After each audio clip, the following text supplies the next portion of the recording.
말씀은 마태복음입니다. 마태복음 1장 1절 말씀입니다. 마태복음 1장 1절 매우 짧은 말씀이죠.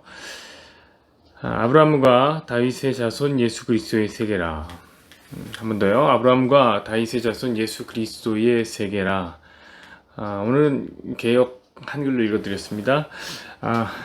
이 말씀을 중심으로 해서 추계 시간 첫 번째 예수의 세계라라는 제목의 매우 재밌는 얘기를 오늘 하려고 합니다. 오늘 얘기는 재밌는 얘기일 겁니다. 독일의 철학자 칼 야스퍼스라는 사람은 지금으로부터 한 2500년쯤 그러니까 BC 한 500년 그 사이 한 200년 정도의 시간을 뭐라고 불렀냐면 추계 시대라고 표현했습니다. 추계 시대. 그의 책이었죠. 역사의 기원과 목표라는 책에 이 표현이 처음으로 사용됐습니다. 그는 왜 이 시대를 추계 시대라고 불렀을까요? 왜냐면 이 시대에 위대한 스승들이 인류가 봤을 때 위대한 스승들이 태어났기 때문입니다. 이 추계 시대 때의 이 황하 문명, 그러니까 중국 쪽에서는 공자를 비롯해서 노자, 묵자, 고자, 맹자, 장자, 순자 다 아시는 이름들이죠. 이런 사람들이 태어났습니다. 대단한 사상가들이 태어나서 제자백가 시대를 열었죠. 그런데 이 시기에 비슷한 시기에 또한 인더스 문명에서는 어떤 사람이 나왔냐면 그 불교의 창시자인 시타르타가 태어났어요. 그리고 여러분이 아시는지 모르겠지만 조로아스터교 거의 창시자인 자라투스트라도 태어났습니다. 이분은 그 니체의 책 제목으로도 유명하잖아요, 그죠? 자라투스트라는 이렇게 말했다. 혹시 기억하시나요? 이 조로아스터교가 우리가 보기에는 뭐 득보같이 느껴져도 굉장한 영향력을 미치고 있는 종교입니다. 이 종교가 그 이분법이라고 하는 세계관을 종교 안으로 갖고 들어온 그래서 이 후기 기독교라든지 유대교에 엄청난 영향을 미쳤습니다. 그 기독교의 성자로 알려져 있는 그 유명한 어거스틴 있잖아요. 어거스틴도 젊은 시절 마니교라는 종교에 침취했었는데 그 마니교가 바로 이 조로아스터교에서 파생된 종교입니다. 그 똑같은 시기에 메소포타미아 문명에서는 지금 문명 다 얘기하는 겁니다. 메소포타미아 문명에서는 우리에게 굉장히 유명한 소크라테스, 플라톤, 아리스토텔레스가 태어났습니다. 그뿐 아니죠. 이 고대 철학을 만들어낸 그 피타고라스나 제론, 헤라클레토이스 뭐 이런 사람들이 이 시대에 태어났어요.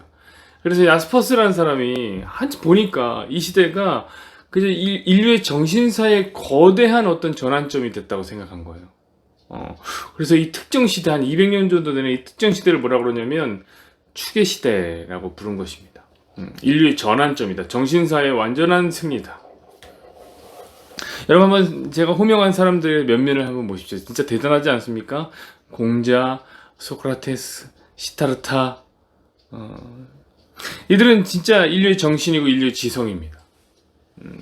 그러니 이 시대를 추계 시대라고 부르는 것이 전혀 어색하지가 않았던 거죠. 근데 진짜 좀 신기하지 않나요? 어떻게 이렇게 200년 전으로 그 짧은 시간 안에 200년이 굉장히 짧은 거잖아요. 그 시간 동안에 인류의 정신이 말도 안 되게 향상된 것일까요? 더 신기한 것은 뭐냐면 요즘 같은 때 서로 이렇게 교류가 많고 그러니까 그럴 수 있다고 칩시다. 근데 그 시대는 서로 간에 교류도 안 하던 시대입니다. 각자가 막 그저 각자 장소에서 세계 철학이, 세계의 종교가, 세계 윤리가 꽃을 피운 것입니다. 한마디로 얘기하면 추계 시대는 이렇게 인간의 잠재된 가능성이 폭발한 시대였습니다. 그 전까지만 해도 오랜 시간 동안 야만과 본능에 충실했던 그 인류의 새로운 지평이 확 열리게 된 것이죠. 여러분 도대체 어떻게 이런 일이 생긴 것일까요? 이런 거 궁금하지 않으세요? 저는 이게 너무 궁금해요. 이런 게. 학자들은 이런 현상을 보면서 항상 분석을 해내죠. 한 학자가 니콜라 보마라는 한 학자가 있었습니다. 이 사람은 이 추계 시대에 대한 이야기를 이렇게 설명했습니다. 어떻게 에너지 가설이라는 것으로 이제 설명을 했어요. 이 학자들이 어떻게 설명을 하는지 한번 들어보십시오. 이 추계 시대가 열린 것이 에너지 때문이라는 거예요. 내용이라는 게 이렇습니다. 농업이 점차 발전했겠죠. 농업의 발전 때문에 생산량이 많아졌다는 거예요. 그 때문에 1인당 에너지량이 확 늘어난 겁니다. 늘어난 거예요. 그러다 임계점을 넘어간 거예요.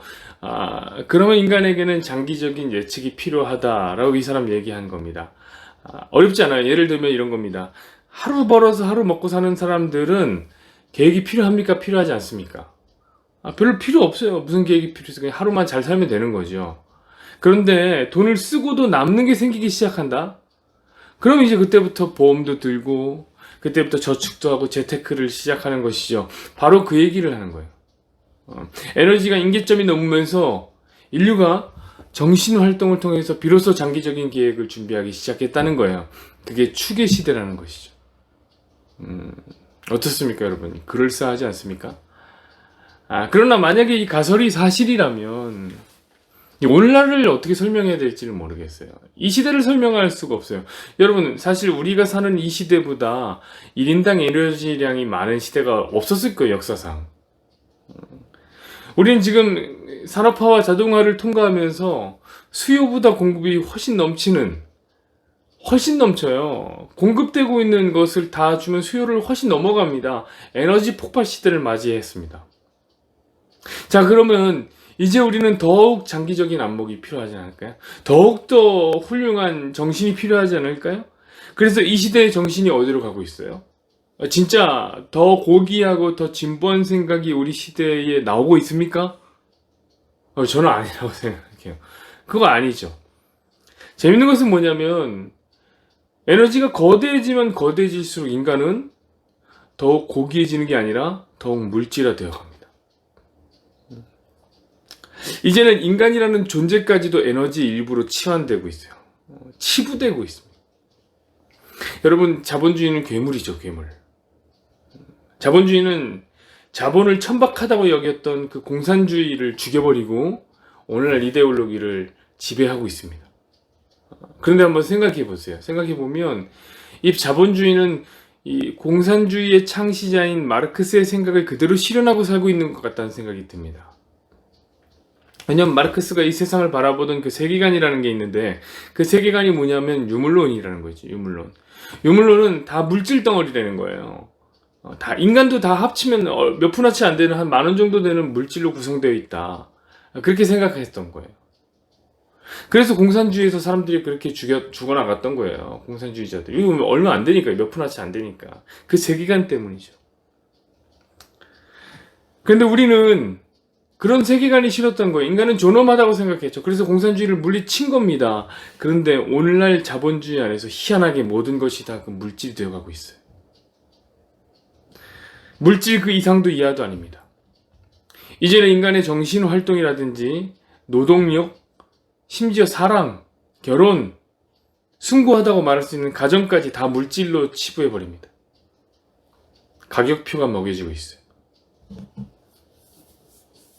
천민자본주의에서는 돈이면 다 되고 소비가 곧 그 사람을 말해줍니다.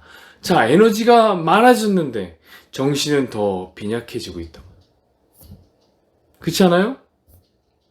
그러니 에너지론이 추계시대를 이뤄냈다. 이런 원인은 그 인과를 제대로 설명하고 있지 못하는 것 같습니다. 그래서 두 번째 가설이 이 피터 터친이라는 사람에 의해서 나옵니다. 이 사람은 유목민 접촉서를 이야기하는데 이 내용이 뭐냐면 이 추계시대의 아리아 민족이라든지 유대인들 같이 이 디아스포라들이 떠돌았다는 거예요. 떠돌았다. 그러니까 외부 세계가 진입해 들어온 거죠. 자연스럽게 안에서는 어떤 일이 일어날까요? 위기감이 느껴지는 거죠. 외부의 세계에 들어오니까. 그러면 이 내부인들이 이 국가를 하나로 묶어낼 필요를 느꼈던 겁니다. 그래서 보편윤리를 만들었다. 보편윤리를 만들어냈다는 거예요. 그래서 이 시대에 철학과 종교가 발달했다고 이야기하는 겁니다. 이것도 어떻게 보면 그럴싸한 얘기 같아요. 그런데 이건 역시 별로 그렇게 신빙성 있는 얘기는 아닙니다. 어처구니 없는 가설입니다.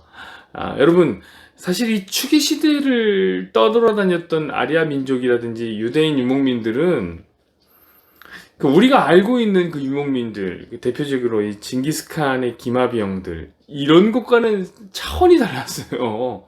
이런 거 차원이 달랐어요. 그냥 떠돌이라고요, 떠돌이. 있을 데가 없어도 돈 거예요. 근데 그런 떠돌이 유목민들에게 무슨 위기의식을 느낍니까? 게다가 중국의 이 춘추 시대 때인데 그때는 문제가 외부에 들어온 게 아니었어요. 늘 지들끼리 막 치고받고 싸운 거죠, 안에서. 그러나 여러분, 이것도 말도 안 되는 가설입니다. 그냥 가설일 뿐이에요. 가설들이 전부 말이 안 돼요. 근데 저는 이렇게 말이 안 되는 가설이 계속 나오는 이유를 알 것 같아요. 그것은 왜 그러냐면, 분명한 것은 추계 시대라는 것은 확실히 보여요. 한 시대가 역사가 만들어진 게 보여요. 그런데 학자들이 설명할 수 없는 거예요. 설명할 수 있는 어떤 인과도 거기 없어요. 그러니까 그런 말도 안 되는 가설들을 세우는 거죠. 특별한 이유가 없으니까 억지로 이유를 만들어낸 것입니다. 어거지죠, 어거지. 무리수를 둔 겁니다. 그래서 이런 가설들의 약점을 알고 있는 학자들은 추계 시대를 설명할 때 뭐라고 설명하냐면 우연이라고 많이 설명합니다. 우연히. 그냥 우연히 찾아왔다는 거예요. 우연히 한 시대가 찾아왔다. 그런데 여러분, 이 우연이라고 말하기엔 너무 냄새가 나죠. 그렇지 않아요? 한 200년 안에 그런 엄청난 일들이 왜 벌어지냐고요. 성경을 아는 우리들에게는 이거 너무 쉬운 문제입니다. 쉽게 해석할 수 있어요. 여러분, 우리들은 어떤 세계관으로 세계를 봅니까? 성경이라고 하는 이 성경적인 세계관으로 이 세상 역사 또한 바라봅니다. 성경이라는 렌즈로 바라보면 쉬워요. 당연히 추계 시대도 이 성경이라는 렌즈로 바라보면은 너무 쉬워요. 여러분, 하나님의 일하심이 보이지 않습니까? 이 시대에? 저만 보입니까? 그리고 봤더니 이 추계 시대는 우리가 흔히 말하는 무슨 시대냐면 암흑 시대라고 불리는 시대 안에 있었어요.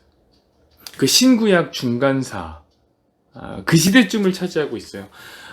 우리가 그 시대를 왜 암흑 시대라고 부릅니까, 여러분? 왜 그러냐면 그 시대는 하나님이 말씀하지 않았기 때문입니다.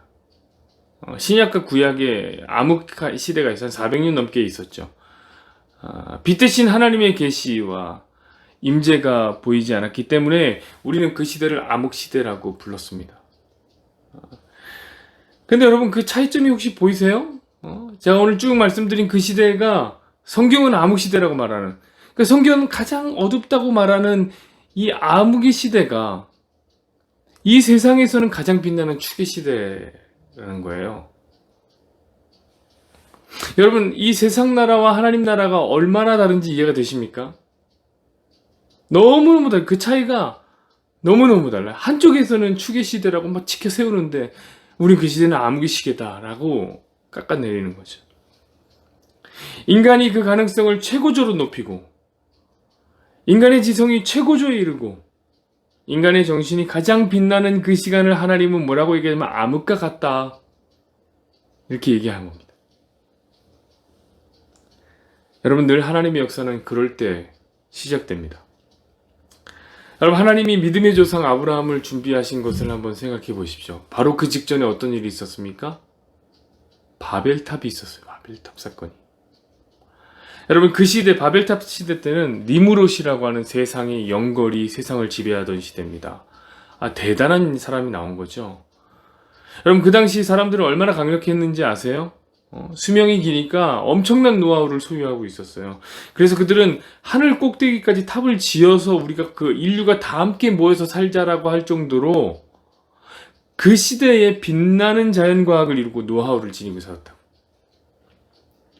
그리고 특별히 한 가지, 언어가 단 하나였어요. 그러니까 소통이 엄청나죠. 강력한 연합이라는 정신이 그 안에 있었습니다. 인간이 빛나던 시대를 저는 바벨탑 시대라고 말하고 싶은데, 그때 하나님은 그 시대를 암흑이라고 부르는 거예요. 그때 아브라함이 등장하는 거예요. 국면이 전환되는 거죠. 전환점을 찾아온 거죠. 이스라엘이라는 민족도 마찬가지예요. 그들의 시작도 한번 생각해 보시죠. 이스라엘 민족의 시작은, 출발은 애굽이라는 나라가 가장 강성했을 때, 그 직전에 열리기 시작합니다. 하나님이 모세를 보내셔서 국면을 확 전환시켜 버리는 거죠. 이스라엘이 가장 강성했을 때, 아니죠, 애굽이 가장 강성했을 때 이스라엘이 출발했다. 여러분, 이것이 바로 역전의 명수이신 하나님이 일하시는 방식이에요. 저는 그런 하나님을 잘 알고 있습니다. 그래서 저는 추계 시대를 야스퍼스가 말한 그 시간으로 보고 싶지는 않은 거예요. 그건 성경이 말하는 암흑 시대이기 때문에 그래요. 사실 이 세상이 말하는 추계 시대는 하나님 보시기에 가장 악한 시대였던 것이죠. 성경을 잘 아는 저는 오늘 본문을 진정한 추계 시대라고 생각합니다. 아브라함과 다윗의 자손 예수 그리스도의 세계라. 그 예수 그리스도의 세계라. 여기서 세계라라는 말은 그 헬라어로는 게네시스라고 하는데 이것은 뭐 개역 개정을 보면 예수 그리스도의 계보다 족보다 이렇게 나오는데 사실 더 거대한 의미를 가진 단어입니다. 어떤 단어냐면 새로운 세상에 대한 기원이 의미되는 거죠. 새로운 세상이 열린다. 그러니까 그를 중심으로 축이 세워진다는 거예요. 여러분 보세요. 이 칼 야스퍼스는 자신의 책 역사의 기원과 목표라는 책인데 이 책에서 인간의 지성과 인간의 정신이 가장 꽃을 피운 그 시대를 축의 시대라고 불렀죠? 근데 우리 하나님은 뭐라고 하는 거예요? 성경에서 아니다. 역사의 기원은 게네시스는 니들이 말하고 있는 그 축의 시대가 아니라 내 아들 예수의 시대가 바로 새로운 역사가 되는 게네시스, 즉 역사의 기원이다. 그리고 그 예수가 역사의 목표다. 이렇게 말씀하시는 거예요. 저는 축의 시대가 그래서 왜 왔는지를 알 것 같아요. 이 세상이 말하는 축의 시대가 온 이유는 진짜 역사의 축이 되시는 예수님의 시간을 더욱 빛내주기 위해서 하나님이 준비하신 큰 그림입니다. 원래 여러분, 해가 뜨기 직전에 일출 직전이 가장 어두운 법입니다. 진정 하나님의 나라를 열고 들어오시는 예수님이 오시기 직전이 가장 어두웠던 것이죠. 그 시대는 마치 예수님이 없어도 될 것처럼 예수님 없어도 돼. 축의 시대는 인간의 가능성을 폭발시켰고 인간의 아름다움을 뽐내고 있습니다. 그러나 우리는 여러분 성경의 눈으로 봐야만 합니다. 인간의 가능성이 가장 높아진 그 순간이 가장 어둡다. 새로운 역사는 늘 예수님이 만드는 것이다. 이렇게 봐야 되는 것이죠. 여러분, 그렇다면 성도의 축의 시간은 언제입니까? 여러분의 축의 시간은 어떻게 마련하겠습니까? 저는 그 얘기가 하고 싶은 거예요. 여러분이 가장 행복할 때, 여러분이 가장 행복했던 기억이, 여러분의 가능성이 가장 높아졌을 때, 여러분이 가장 안정적일 때, 그때가 여러분의 인생의 축의 시간입니까? 아닙니다, 여러분. 오히려 그때는 어두울 수 있어요. 저는 우리의 진정한 축의 시간이 우리에게 찾아오기를 소망합니다. 그 시간은 언제냐면 바로 예수님을 만나는 때입니다. 예수님이 우리 인생 가운데에 찾아올 때, 우리 인생의 진정한 전환점은 예수님이 여시는 세계가 시작될 때입니다. 그래서 오늘 우리가 찬양했던 거예요. 예수 우리 왕이여 우리에게 오소서. 그리고 앞으로 이번 주간 동안에는 계속 그 얘기를 한번 해보려고 합니다. 기도하겠습니다. 여호와는 내게 복을 주시고 너를 지키시기를 원하며 여호와는 그의 얼굴을 내게 비추사 은혜 베푸시기를 원하며 여호와는 그 얼굴을 내게로 향하여 드사 평강 주시기를 원하노라.